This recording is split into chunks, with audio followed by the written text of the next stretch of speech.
Coming up on First at 4, leaders and community members celebrate the opening of a substance abuse recovery center in Perry County. And one Eastern Kentucky school district receives the first all-electric school bus in the Commonwealth. Plus, we are tracking showers and storms as we kick off the work week. The very latest coming up as Mountain News First at 4 starts right now. Dedicated to Eastern and Southern Kentucky, this is WYMT Mountain News First at 4. Good afternoon, I'm Steve Hunsley. First at 4, we've already had several severe thunderstorm and even a few tornado warnings this afternoon, and the threat continues. It's a first alert weather day, and meteorologist Cameron Aaron is here with more on what to expect. Cameron? Yeah, Steve, we are still tracking a few severe thunderstorm warnings across the mountains at this hour. For most of us, though, we are looking at dry conditions, but a few heavier storms are out there at this hour. Here's a look at First Alert Pinpoint Doppler, and as you can see, most of the showers and storms now over the Big Sandy. We do have a few severe thunderstorm warnings, one in place for portions of Wayne County, West Virginia, also into Logan and Mingo counties as well, and this will last for the next several minutes here for winds possibly up to 60 miles per hour, and again, that will last for the next 15 minutes there. Also a severe thunderstorm warning until 4:15 for Johnson and Martin counties, and again possibly winds upwards of 60 miles per hour in some places as that storm rolls through. Also watching out for more spotty downpours over portions of Magoffin County stretching into Floyd County right now, so a heads up in Martin, also potentially places like near Pikeville as this continues pushing off to the south and east, and more spotty downpours now just to the west of Salyersville and Magoffin County, also just to the north of West Liberty and Morgan County as well. A tornado watch does continue until 6 p.m. for most of us for Campbell and Claiborne County. That will last until 7 p.m. this evening. Now, this is the latest outlook from the Storm Prediction Center, and this is kind of funky looking out there. We have a level 4 risk of severe weather still in place for eastern Pike County, also into our West Virginia counties. But for most of us, the threat has dropped as the greater dynamic support has now pushed off to the south and east. But still, we are watching out for a few more showers and storms, and some of those could be strong to severe, especially near the Kentucky and West Virginia border. We are tracking some drier air, though. Those details on the way in just a few minutes. Steve? All right, Cameron, thank you. Federal, state, and local leaders gathered at Beacons of Hope in Perry County to celebrate the opening of another facility helping fight substance abuse. The leaders gathered under a tent along with local organizations making an impact in the field. Governor Andy Beshear says Beacons of Hope serves as an inspiration to everyone. What you see here today is the path out. Trained folks that have even been through this and have come back to be peer counselors, helping people on a journey to get better, to get back with their families, to get back in a good job. What you're seeing here today is how we defeat this epidemic. Beacons of Hope is operating under primary care centers of Eastern Kentucky. We'll have more on today's gathering at 5:30.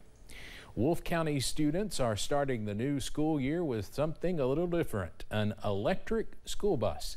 Today, Wolfe County Schools became the first school district in the Commonwealth with an electric vehicle.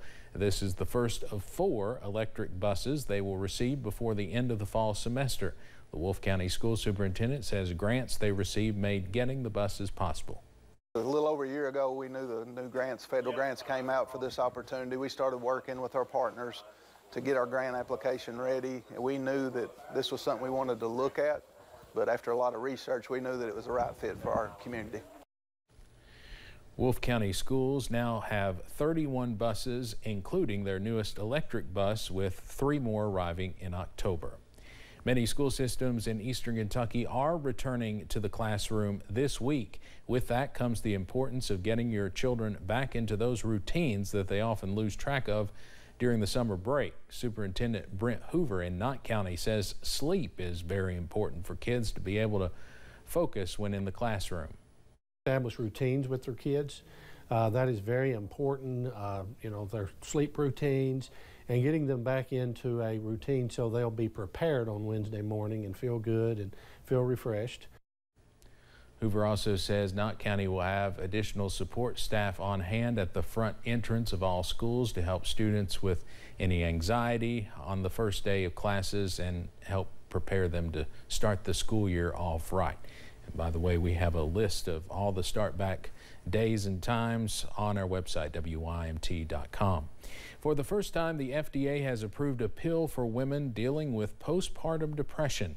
Clinical trial data shows the pill eases depression in a few days, faster than other antidepressants. It's expected to be available after a 90-day review.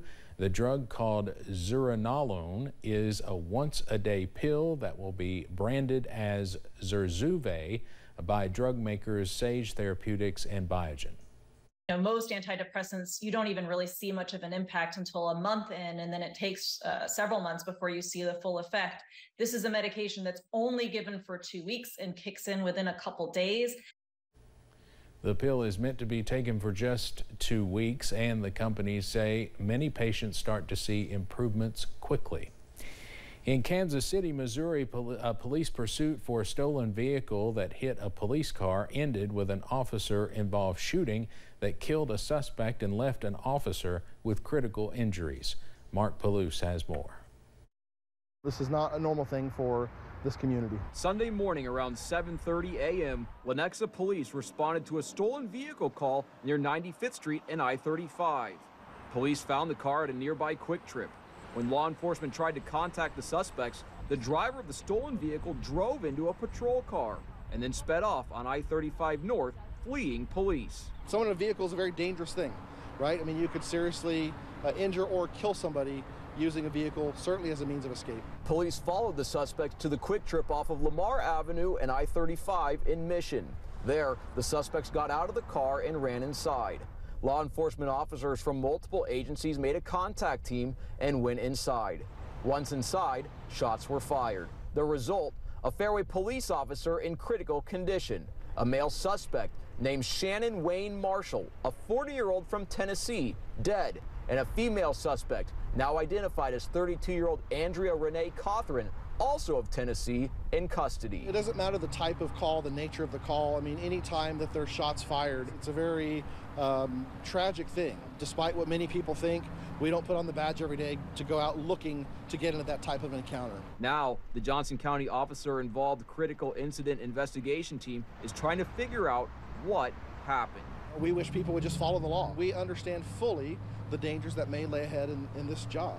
So it's frustrating, it's sad, we don't like that kind of violence, but it's something that our officers are faced with. That was Mark Palouse reporting. In Pakistan, at least 30 people have been killed and 67 injured after a train derailed during the weekend. Relief and rescue efforts are underway after the Hazara Express derailed in that country's southern region. People were reportedly being freed from the wreckage, and 2 relief trains are on the way to the site. Their railway minister says that, quote, relevant officials are investigating the cause. More than 600 people were evacuated from tourist areas in Italy before dawn this morning. More than 40 wildfires swept the island. Local officials say the fires came close to urban areas and destroyed forest and agriculture land. Local police are investigating whether the fires were started by arsonists.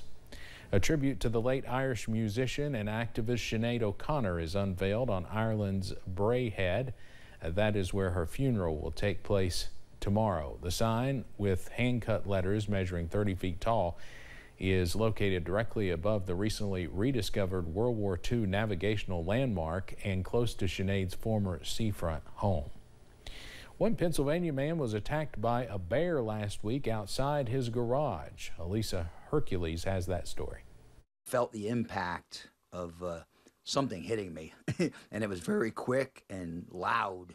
Thursday evening, John Swartz was filling up a kiddie pool on the side of his house for his granddaughter. Once the pool was filled, he walked into his garage to turn off the hose, unknowingly startling a hungry bear rummaging through his trash.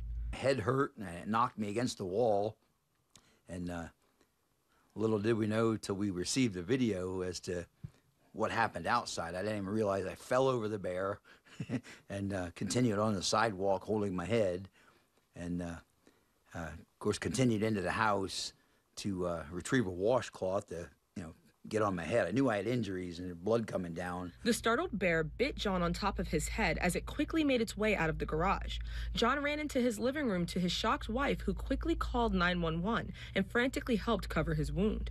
I'll never forget. It was horrible, but we're very lucky that that's all that happened. I mean, he has a couple wounds, but they'll heal. John was taken to the Geisinger Medical Center, where he received treatment for the bite marks to his head, including a tetanus shot to avoid diseases or illnesses the bear may have. Within hours of the attack, a Pennsylvania Game Commission officer quickly set up a bear trap. The trap is filled with donuts and sugary syrup.